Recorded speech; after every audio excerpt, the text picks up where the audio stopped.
मेरा नाम सूर्य प्रकाश कुमावत है। सर कहाँ से आए हैं आप? वैसे तो मैं राजस्थान से बिलोंग करता हूँ, लेकिन मेरी पूरी फैमिली बिजनेस मुंबई में होने के कारण 2000 से हम वहीं वहीं पर है और वहीं रह रहे हैं वहाँ। सर संत रामपाल जी महाराज से आप कैसे जुड़े?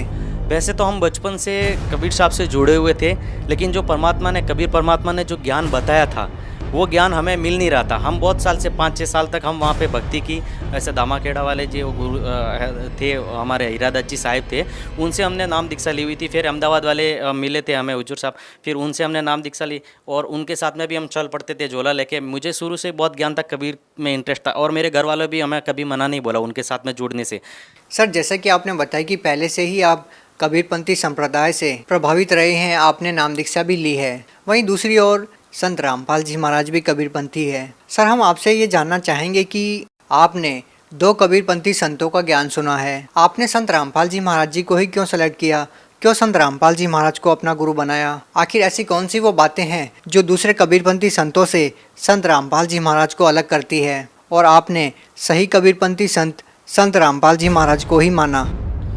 हम लोग पहले जो इस कबीर पंथ में थे उसमें हमें जिस कबीर परमात्मा के बारे में बताया गया तो हम वो देखते थे, वो खुद ही उनके संस्कारों पे नहीं चलते थे। वो जैसे मैं उनके साथ में झोला लेके बहुत घुमा, मुंबई अहमदाबाद उनके साथ में सत्संग करने जाता था मैं 7-7 दिन स्कूल की छुट्टी लेके भी, इतना मुझे इंटरेस्ट था उन लोगों में। लेकिन उनके जो मेन जो महाराज थे उनका स्वर्गवास होने के बाद में वो स्वर्गवास बोलते, हम सतलोक जाते वैसे उनका स्वर्गवास बोलते हैं कि स्वर्ग में आपको लेके जाएंगे।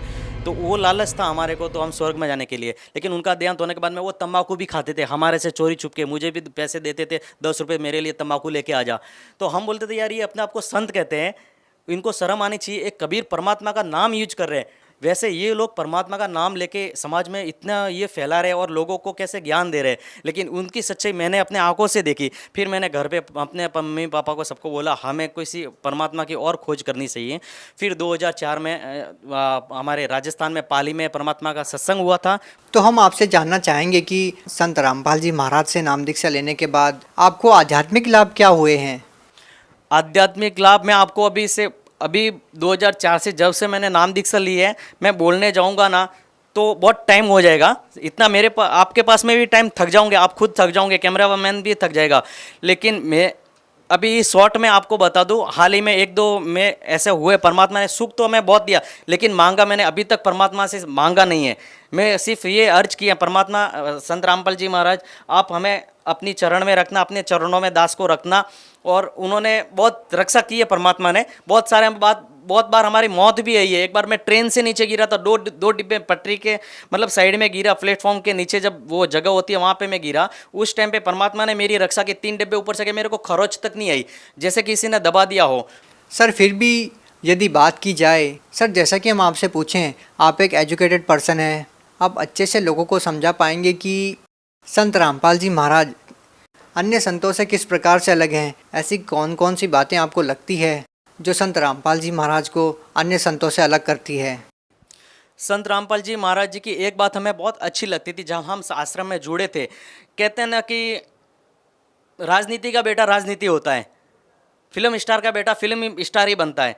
उसी प्रकार संत रामपाल जी महाराज जी की भी 2 लड़के हैं जो हमारी उम्र के ही है, लेकिन हम वहाँ पे बैठ के खाना खा रहे थे ना, तो किसी ने बताया, भगत ने शुरू में, कि वो देखो परमात्मा के बेटे बेटे, गुरु जी के बेटे। मैं उनको देख के हैरान हो गया, इनको तो वीआईपी ट्रीटमेंट मिलना चाहिए और ये हमारे साधारण मतलब तुच्छ जीवों के साथ में बैठ के भंडारा ले रहे। तो हमारा दिल वहीं से हो गया। फिर उनकी भगतमती को देखा, जो गुरु जी की वाइफ है उनको हमने देखा, तो वो भी एक साधारण इंसान में, एक जो घर पे मतलब काम काज करती है।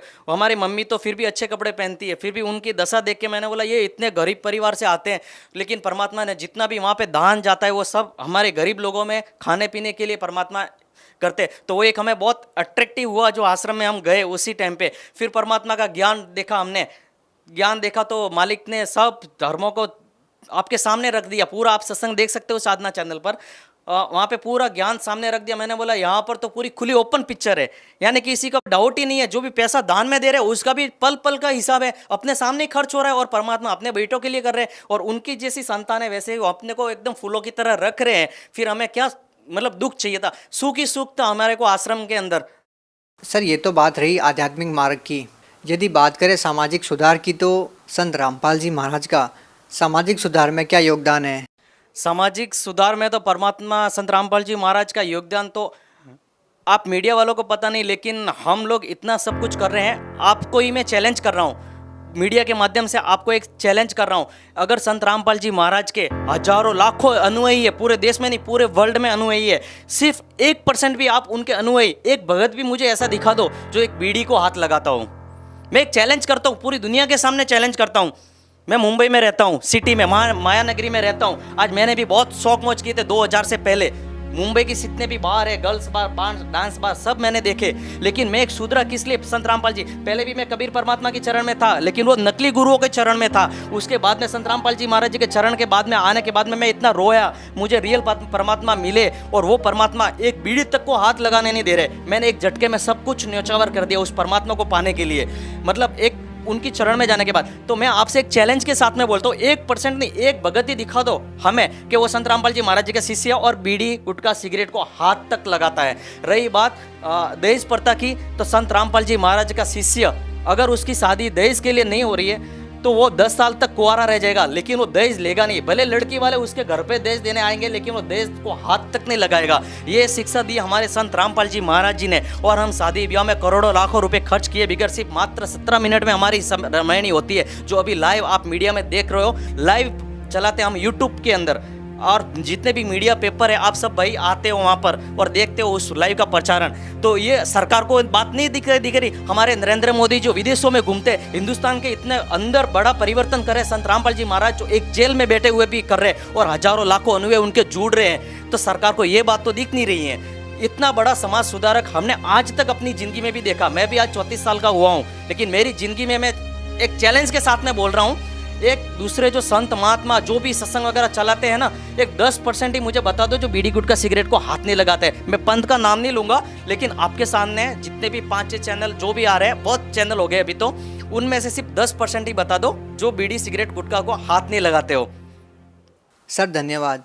जी सत साहिब।